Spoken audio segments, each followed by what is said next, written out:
ছেলেরা জিজ্ঞাসা করো একজন প্রবাসীকে যে টাকাটা জমাইতে কি পরিমাণ কষ্ট,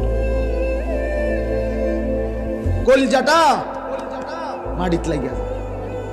আমি নিজে দেখছি তো অসংখ্যবার হজ উমরার মধ্যে কত মানুষ দেখলাম কি কষ্টে টাকা রোজগার করে, 12 ঘন্টা ডিউটি করে, 12 ঘন্টা টানা, ওইখানে কোনো ফাঁকিবাজি নেই।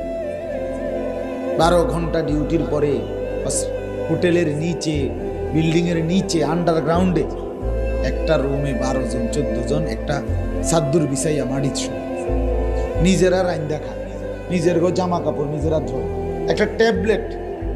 এক ছেলে একদিন আমারে কইতেছে, হুজুর আজ 11 বছর বিদেশ, একটা ট্যাবলেট জীবনে কেউ কোনোদিন নাই, কিন্তু খুললা দিন,